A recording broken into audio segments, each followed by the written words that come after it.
દિન ગણનતા માસ ગયા અને વર્ષે આતર્યા, સુરત ભૂલી સાહેબા નામે વિસર્યા।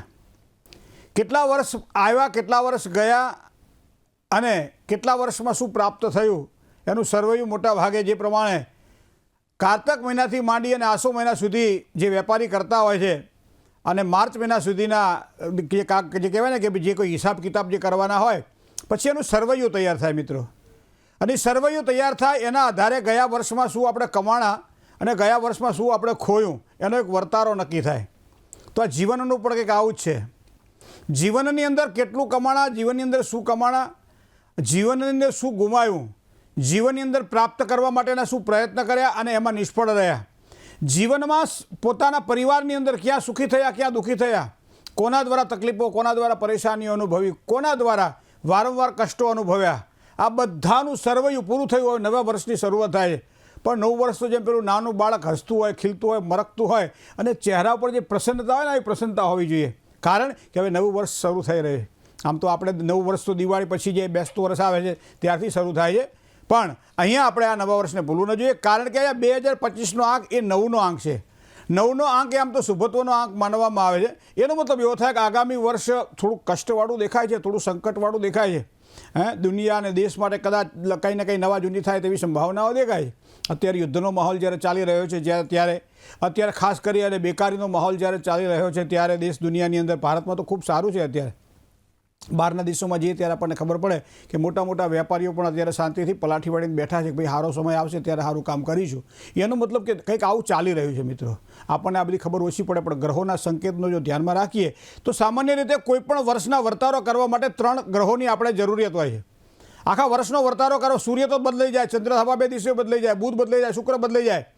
એ દર મહિને 15 દિવસે જ્યારે કોઈ નવું કામ કરવાનું હોય, શોધવાનું હોય ત્યારે આપણે વસ્તુ યાદ કરતા હોઈએ છીએ। એ આપણે જે કે આપણે વાર્ષિક જે આપણું જે સર્વેયું કાઢવાનું હોય ત્યારે વાત કરતા હોય, પણ જ્યારે દરેક રાશિગત જ્યારે વિચાર કરવાનો હોય ત્યારે 3 ગ્રહોને ધ્યાનમાં રાખવાના હોય છે। એમાં એક ગ્રહ મહત્વનો છે અને એ છે શનિ ગ્રહ।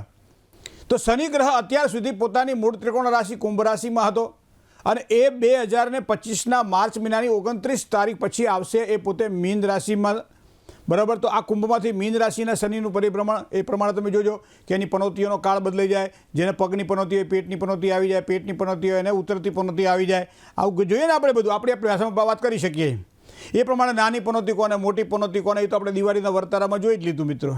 તો પહેલાં તો તમારે શનિ મહારાજને જોવા પડે અને શનિ મહારાજના આધારે કેવા પ્રકારના ન્યાયિક કાર્ય આપણે કર્યા છે, કેવા પ્રકારના બુદ્ધિના કાર્ય આપણે કર્યા છે, કેવી રીતે કોઈને અનુકૂળ બન્યા છીએ, ઉપયોગી બન્યા છીએ અથવા તો ઉપયોગી બનવા માટે પ્રયત્ન કરવાનો છે, આ શનિ દ્વારા આપણને સૂચિત થાય છે। માટે શનિને ન્યાયનો દેવ માનવામાં આવે છે અને એટલા માટે શનિથી બધા પીડિયા બહુ અનુભવે।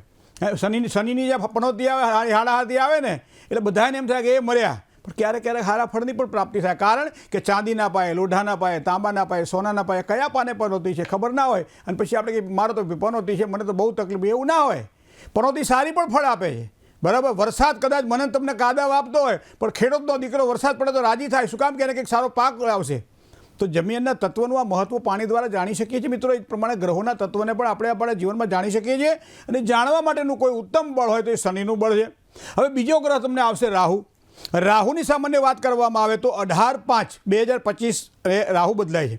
હવે રાહુ કાયમ વક્રી ગ્રહ રહ્યો છે, તો વક્રી ગ્રહ હોવાના કારણે અહીંયા તમે જુઓ કે મીન રાશિમાંથી કુંભ રાશિ, તો આ પ્રમાણે રાહુનું પરિભ્રમણ આપણને જોવા મળશે।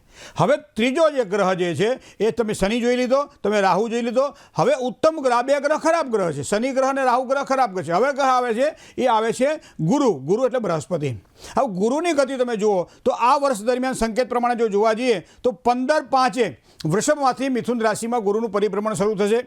18/10 પછી કર્કમાં આવશે અને ત્યારબાદ એ પોતે વક્ર ગતિનો થશે 2025ના એન્ડ સુધીમાં, બરાબર। તો આ ગ્રહોનું કેલ્ક્યુલેશન જોવામાં આવે, આપણે 6 રાશિની વાત કરી આજે કે 6 રાશિની અંદર મેષથી માંડી અને કન્યા રાશિ સુધીના જાતકો માટે આગામી વર્ષ કેવું રહેશે, બાકીની તુલાથી માંડી અને મીન રાશિ સુધીના જાતકોનું આવતીકાલે કહેશું, કારણ કે આજ તો આપણે રાશિ ભવિષ્ય આજનું પણ લેવાનું કે નહીં, બીજી બધી ઘણી બધી વાતો છે, આપણા પ્રશ્નોના જવાબ છે, આ બધી વાતોને લેવાની છે મિત્રો। પણ હવે વાત કરીએ આપણે આગામી વર્ષ 2025નું મેષ રાશિના જાતકોને કેવું ફળ આપશે। નોકરિયાત વર્ગ હોય તો કદાચ 2025ના માર્ચ મહિના પછી કોઈ ટ્રાન્સફરના યોગ હોય, પગાર વધારાના વાત હોય, ટ્રાન્સફરની સાથે સાથે કોઈ સારી પ્રગતિની વાત હોય, મકાન લેવાનું હોય, ઘર બદલવાનું હોય, કોઈ જગ્યા બદલવાની હોય તો એના માટે સારો સમય છે। હા, ખર્ચ વધે એવી શક્યતાઓ પણ 2025ના એપ્રિલ મહિના પછી જોઈ શકાય છે. થોડું ખર્ચનું પ્રમાણ વધી શકે તેવી શક્યતાઓ છે. ઘર બદલાય, જૂના આમ જે કહેવાય ને આર્થિક જે સુધારાઓ જે છે, આર્થિક સુધારાઓ જૂનામાંથી કંઈક નવું સારું થાય તેવા યોગ બની રહ્યા છે. વિવાહ યોગ જેના ન થયા હોય એવા મેષ રાશિના જાતકોને આ વર્ષ દરમિયાન વિવાહની સંભાવનાઓ પ્રબળ બને છે, પણ પ્રેમની અંદર પ્રકોપ થોડો જણાશે.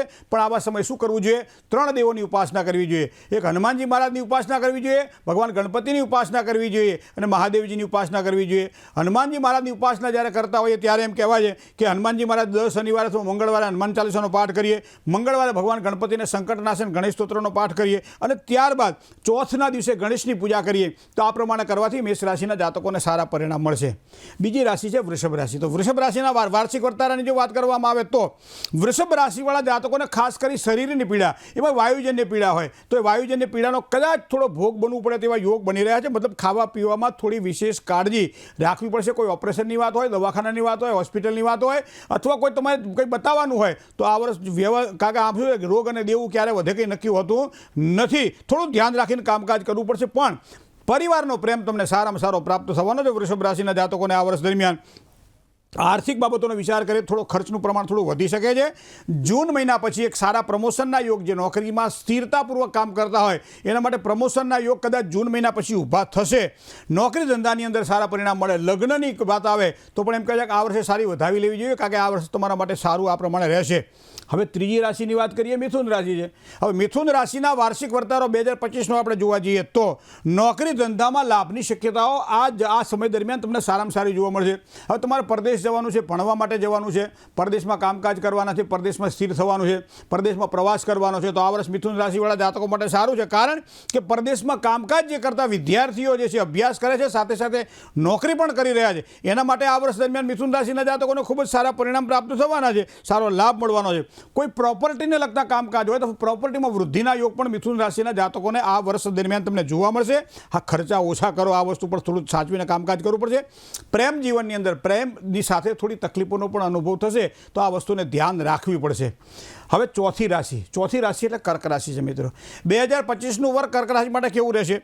તો સ્વાસ્થ્યની બાબતમાં આ વર્ષ દરમિયાન કર્ક રાશિવાળા જાતકોએ થોડું સંભાળીને કામકાજ કરવાનું રહેશે. તમારા સંબંધોની અંદર કદાચ કોઈક લૂણો લાગ્યો હોય, ક્યાંક કાટ લાગ્યો હોય તો આ વર્ષ દરમિયાન એ સંબંધોમાં એક સારો સુધારો જોવા મળશે અને સંબંધોથી લાભ થવાની શક્યતાઓ પ્રબળ બની રહી છે. માતા પિતાનો સ્નેહ અને માતા પિતાનો પ્રેમ આ વર્ષે ખૂબ જ સારો પ્રાપ્ત થવાનો છે અને માતા પિતાના આશીર્વાદ દ્વારા તમે તમારા કાર્યને સરળ બનાવી શકશો. રાજકારણની સાથે સંકળાયેલા છો, રાજકાજની અંદર સારા જીતના સંકેતો આ 2025નું વર્ષ કર્ક રાશિવાળા માટે દેખાય. વિદ્યાર્થીઓ માટે અભ્યાસમાં વિશેષ ધ્યાન આપવું પડશે.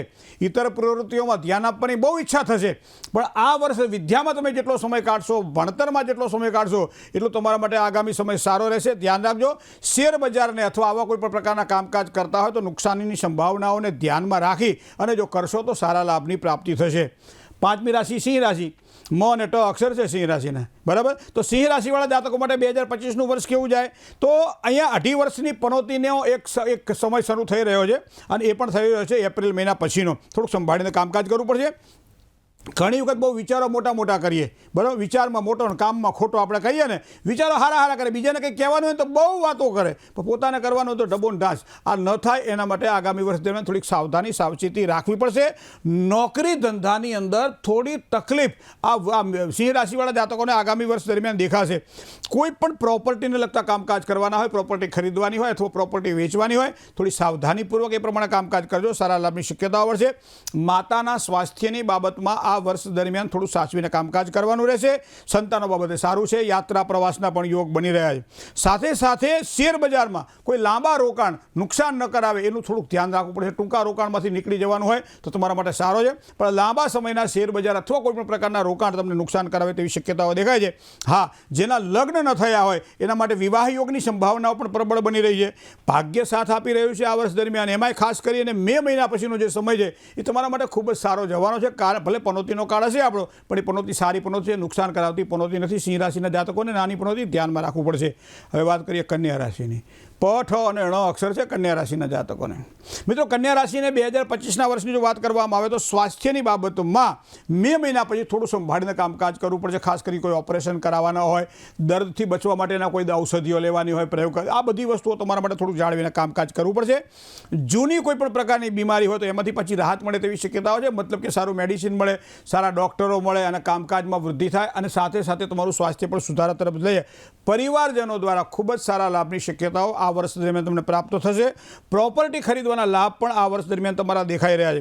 પ્રેમ સંબંધોમાં કદાચ થોડી તકલીફ રહેશે. સંતાનોની પીડા પણ આ વર્ષ દરમિયાન થોડી અનુભવાય તેવા યોગ બની રહ્યા છે. દાંપત્યના સુખમાં તો સારામાં સારું સુખ આ વર્ષ દરમિયાન તમને પ્રાપ્ત થવાનું છે. વડીલો પાર્જિત કોઈ પણ પ્રકારની મિલકત હોય તો મિલકત દ્વારા પણ લાભની શક્યતાઓ આ તમારા 2025ના વર્ષ દરમિયાન સારી પ્રાપ્ત થશે. જય ગણેશ.